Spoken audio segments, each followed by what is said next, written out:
Okay, so I'm going to show you guys a little tutorial on how to draw the eye in pen and ink. Now, a little quick thing I'll point out is that in drawing the eye, it's not like I see some drawings where the eyelashes are all detailed and stuff like that, and that's not what makes the eye realistic, right? It's just a matter of how well you're able to portray the eye as three-dimensional and how much it really feels like it's popping from the paper, all right? That's the most important thing you want to accomplish and not get lost in the details. And just capturing details is like the minor part of it. That's just adding little information. All right, so I just did a little pencil drawing here, and then I'm gonna start going over it. I'm using a Pigma Micron, it's 005005. Like using these, as well as the Copic multiliner. So I'm just gonna start going over the pencil drawing here, just to get a feel for where things are, as far as the outlines and so on, making sure I get my highlights right, you know. And then, you know, we're going to get into the shading. But this is pretty much, you know, priority right now, just outlining the basic shapes. And at this point, it's very important that you keep your lines very light. If you notice down here at the lower eyelid, I'm just making little dashes. I'm not necessarily drawing like real lines per se, right? Because I know at that point there won't be that much shadow. See, places that really add a lot of three-dimensional feel to your drawings are like the eyelids, the edges of the eyelids, because that you know, that sense of thickness or the edge, you know, really adds to that three-dimensional feel of the eye, right? And it also helps to outline its three-dimensional shape, and also give a sense of the bulging or projection of the eyes out of the eye socket. Right? So little things like that, you know, is useful to keep in mind, because that's what really adds that three-dimensional feel, and not just paying attention to all the details like I see a lot of people do. I mean, it's not a bad thing, but just be reminded that that's not all there is to it. You know. Yeah. So I think I got pretty much little basic feel here, where everything is, and then it will just be a matter of starting to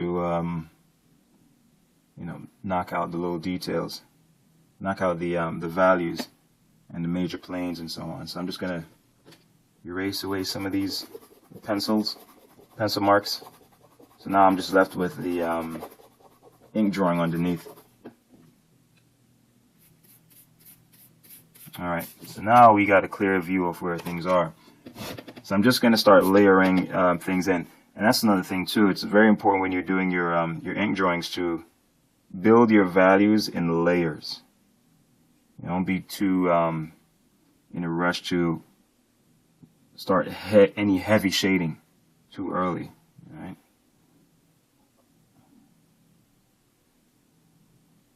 Just keep things light. And be consistent in the types of lines that you use.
Yeah, I think that pretty much gives a good idea of how you can proceed with building up your lines. If you notice, in certain areas, I keep my lines very spaced out, and some I keep them really tight. And some, you see, I use a lot of cross hatching, like so.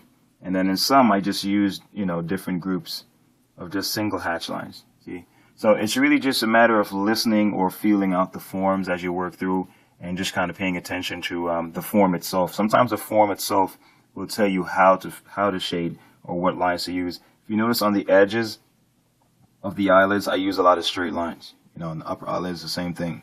While in the iris, I use different lines, but they're also radiating out. So the line, the places that you're shading also calls for certain types of lines that you think will best describe that. And sometimes that just comes with practice. You just use different lines and feel it out and see what works best.